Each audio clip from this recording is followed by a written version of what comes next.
नकाशाप्रमाणे या धड्याच्या पुढच्या विभागामध्ये आता आपण प्रवेश करतो. चला तर आता पृथ्वी किंवा तिच्या एखाद्या ठराविक भागाची माहिती आपण पृथ्वीगोल किंवा नकाशाच्या साहाय्याने ती घेऊ शकतो.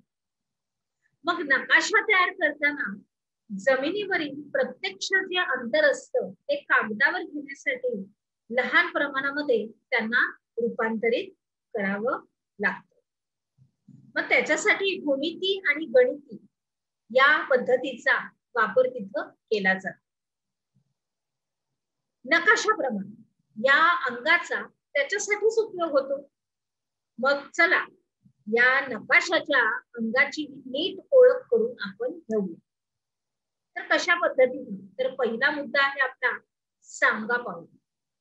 साहिल आणि मिनल या दोघांच्या गावातलं प्रत्यक्ष अंतर हे किती 50 किमी आहे आणि मिनल आणि प्रज्ञा यांच्या गावातलं अंतर 20 किमी आहे. आता साहिल आणि प्रज्ञा यांच्या गावातील अंतर हे 60 किमी आहे. तर मग आकृती क्रमांक 9.4 मधील नकाशात ही गावं दाखवलेली आहे. नकाशा प्रमाण हे 1 सेंटीमीटर बरोबर 10 किमी असं आहे. आणि मग नकाशातील हे अंतर मोजायचंय आणि कोणतं गाव कोणाचं आहे ते शोधायचं आहे आणि नाव आणि अंतराची नोंद अर्थात आपल्या वहीमध्ये करायची आहे. बरोबर? पुढे जाऊया. भौगोलिक स्पष्टीकरणामध्ये नकाशा प्रमाणामध्ये नकाशातील 2 बिंदू मधलं जे अंतर असतं आणि त्याच 2 बिंदूमधील जे जमिनीवरील प्रत्यक्ष अंतर यांचा परस्पर संबंध आपल्याला ठेवावा लागतो. बरोबर आहे? आणि जमिनीवरचं प्रत्यक्ष अंतर आणि नकाशातलं अंतर याचं गुणोत्तर हेच नकाशा प्रमाण असतं. बरोबर? लक्षात आलं? तर मग प्रमाणबद्ध नकाशा काढण्यासाठी हे जमिनीवरचं अंतर माहिती असणं हे आवश्यक असतं. आणि त्याचं जेव्हा आपण सर्वेक्षण करतो, संपूर्णपणे आखणी बघतो, आराखडा बघतो, तर तेव्हा अंतरानुसार योग्य ते गुणोत्तर प्रमाण नकाशा हा तयार करताना ते घेतलं जातं. आलं लक्षात? अगदी बरोबर. तर मग आता असा हा नकाशा केल्यावर या प्रमाणाची नोंद ही नकाशामध्ये आपल्याला करावीच लागते आणि त्याच्यामुळेच नकाशाचं वाचन करणं आणि जमिनीवरचं प्रत्यक्ष अंतर समजणं हे सोयीचं असं आपल्याला होतं. बघा उजव्या बाजूला एक छोटासा आराखडा दिलाय, एक आकृतिबंध दिलाय. बघा कसा त्याच्यामध्ये पिंपळगाव त्याच्यानंतर नांदगाव ह्यातलं अंतर आणि प्रमाण पण त्याच्यामध्ये सगळं व्यवस्थित दिलेलं आहे. तुम्ही व्यवस्थित त्याचं निरीक्षण करायचंय आणि त्याच्या नोंदी आपल्या वहीमध्ये अर्थातच करायच्या. आता पुढे बघतोय आपण एक महाराष्ट्र राज्य. आता आपला भारत तर मोठा आहे, तर आपण कुठे राहतो? तर महाराष्ट्रामध्ये. तर हा महाराष्ट्राचा एक नकाशा आहे, त्याच्यामध्ये सगळं काही समाविष्ट केलेलं आहे. आपला बुलढाणा, अकोला, अमरावती, नागपूर, भंडारा, सगळं चंद्रपूर, सगळं गोंदिया, सगळं अहमदनगर, सगळं ह्याच्यामध्ये आहे. बरोबर?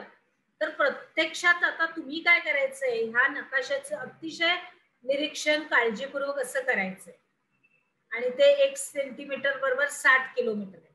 तर आपण अंतर सुद्धा ह्याच्यामध्ये बघूया की कोणतं आता धुळे औरंगाबाद वरून किती लांब आहे, अंदाज थोडासा. मग जालना आहे, मग त्याचा म्हणजे एक आराखडा बघा तुम्ही आणि निरीक्षण करा आणि आवश्यक त्या नोंदी आपल्या वहीमध्ये तुम्ही न विसरता करा. पुढे जाऊया. नकाशामध्ये जे प्रमाण असतं ते व्यक्त करण्याचं 3 प्रकार आहेत. किती प्रकार? 3. त्याच्यामध्ये शब्द प्रमाण, अंक प्रमाण, ज्याला आपण संख्या प्रमाण असं सुद्धा म्हणतो, आणि तिसरं आहे रेषा प्रमाण, रेखा प्रमाण, आलेखात्मक प्रमाण. म्हणजे रेषा, रेखा आणि आलेख हे एकच आहे. तर मग आता आकृती 9.5 मध्ये एक नकाशा दिलाय आणि वरील तिन्ही प्रकारची नकाशेप्रमाणे त्यात दाखवली गेलेली आहे. मग प्रमाण लिहिणाऱ्यांच्या पद्धतीतील फरक हा नीट तुम्ही लक्षात घ्यायचा आहे. आणि अंतर तर किलोमीटर हे एकक जमिनीवरील अंतर दर्शवते. बघा, आपण जे आता बघत आहोत ते मुद्दे आहेत, काही प्रश्न आहेत आणि नकाशा आपण बघितलेलाच आहे आणि त्याच्यावरचेच हे प्रश्न आहेत, बरोबर. तर आता पहिला मुद्दा आहे शब्द प्रमाण. ज्या प्रमाणामध्ये अंतरासाठी परिमाण दर्शक हे शब्द वापरले जातात ते शब्द प्रमाण असते. उदाहरणार्थ 1 सेमी बरोबर 60 किलोमीटर असं प्रमाण असेल तर या प्रमाणातील सेंटीमीटर हे एकक नकाशातील अंतर, तर किलोमीटर हे एकक जमिनीवर हे अंतर दर्शवतं. काय दर्शवतं? जमिनीवरचं अंतर आपल्याला दर्शवतं. दुसरं आहे अंक प्रमाण. आता हे प्रमाण प्रत्यक्ष गुणोत्तराच्या स्वरूपात असते. म्हणजे कसं, तर उदाहरण बघितलं तर 60 लाख यामधील 1 हे नकाशावरील अंतर आहे, बरोबर. त्याच्यानंतर 60 लाख हे जमिनीवरील अंतर आहे, ते नकाशावरील अंतराच्या 60 लाख पट आहे. या प्रमाणात केवळ अंकाचाच वापर केला जातो आणि अपूर्ण अंकात व्यक्त केलेले या प्रमाणास प्रतिनिधिक अपूर्णांक असं सुद्धा म्हटलं जातं. काय म्हटलं जातं? प्रतिनिधिक अपूर्णांक, बरोबर. आलं लक्षात? पुढे जाऊया. आपण काय शिकलो याच्यामध्ये?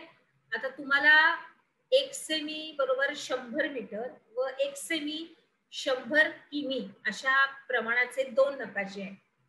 यापैकी बृहत प्रमाणाचा नकाशा आणि लघु प्रमाणाचा नकाशा कोणता ते तुम्हाला सकारण लिहायचं आहे आणि या नकाशांचे प्रकार हे तुम्हाला ओळखायचे आहे आणि अर्थात ते आपल्या वहीमध्ये नमूद व्यवस्थित करायचे. चला तर मग आता आपण आपल्या पुढच्या विभागामध्ये प्रवेश करूया.